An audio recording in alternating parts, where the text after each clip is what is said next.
Now to the inauguration of President-elect Trump. In just over 36 hours, Donald Trump will be sworn in as the 47th president of the United States.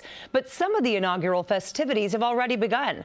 Trump is hosting a party at his Virginia Golf Club tonight, featuring musical performances and fireworks. And in D.C., final preparations are underway for Trump's second inauguration ceremony.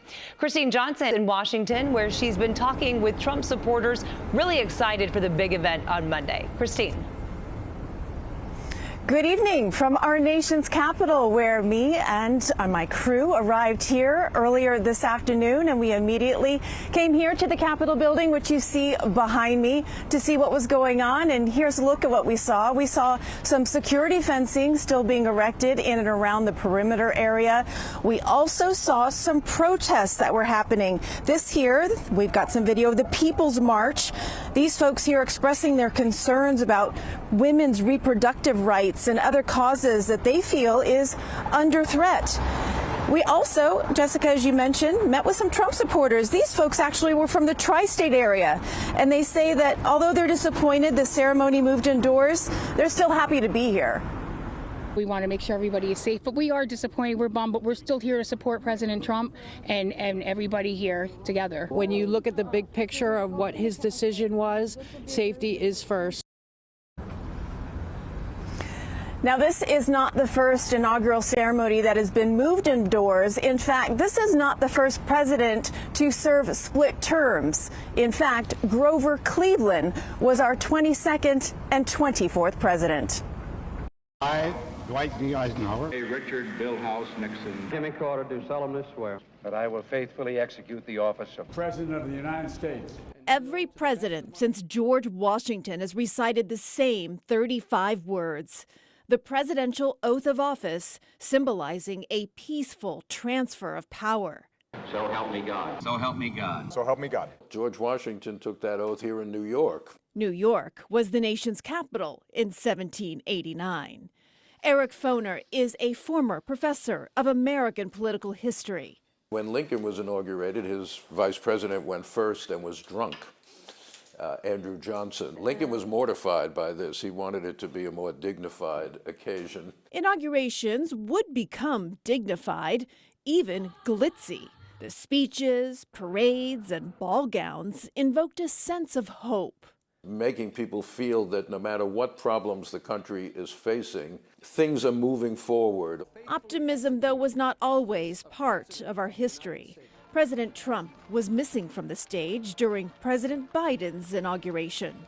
That's part of his image, the person who doesn't abide by the rules and says what he thinks, even if sometimes it's pretty insulting or outrageous. 4 other presidents, John Adams, John Quincy Adams, Martin Van Buren, and Andrew Johnson, also skipped the ceremonies for their incoming president.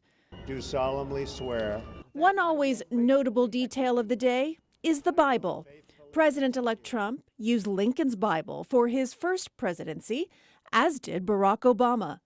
It's ironic, the Lincoln Bible being used, because Lincoln was not a very religious person. He believed in a divine power overseeing, but he never was a member of a church. Ask not what your country can do for you. Then there are the inaugural addresses, like President Kennedy's iconic line. Ask what you can do for your country.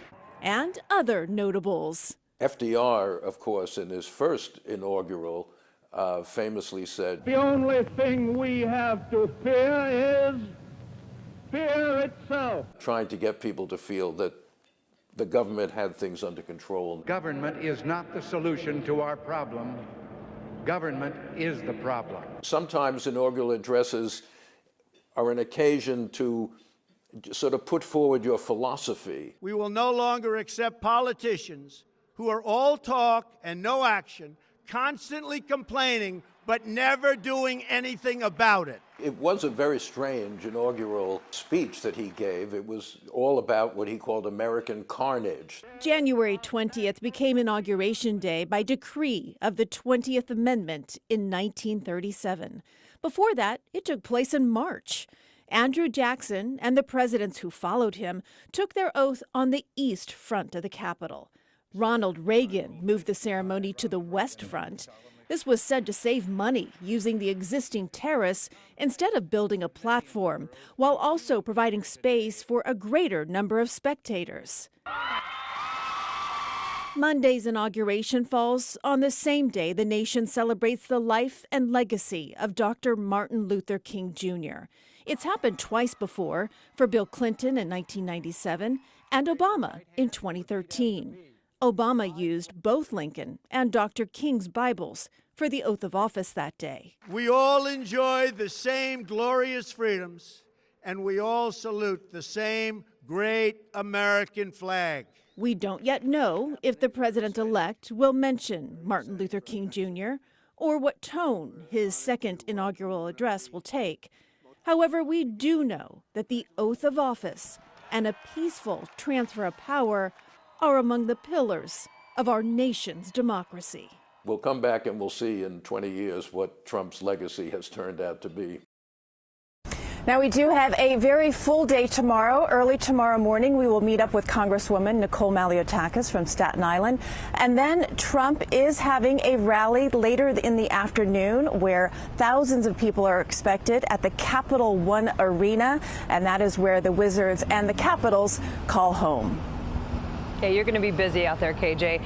Before we let you go, Monday's inauguration is going to look very different, as you said. Everything moved indoors, the ceremonies, the parade. What happens to the thousands of ticket holders who got tickets from their congresspeople, planned to watch outside? Many of them already traveled to D.C. So the parade, in lieu of that parade that is now canceled, everyone will be gathering at the Capital One Arena that I just mentioned. However, only 10% of the ticket holders can actually fit into that arena. So the rest of them are just basically out of luck. However, they will have that motorcade when they leave the Capitol building going over to the arena. So perhaps some of those folks, some of those supporters will be able to catch a glimpse of our new president during that motorcade. All right, KJ, thank you. And Kristine is just getting started with her reporting on Donald Trump's inauguration. She will have live reports from D.C. tomorrow and all day on Monday.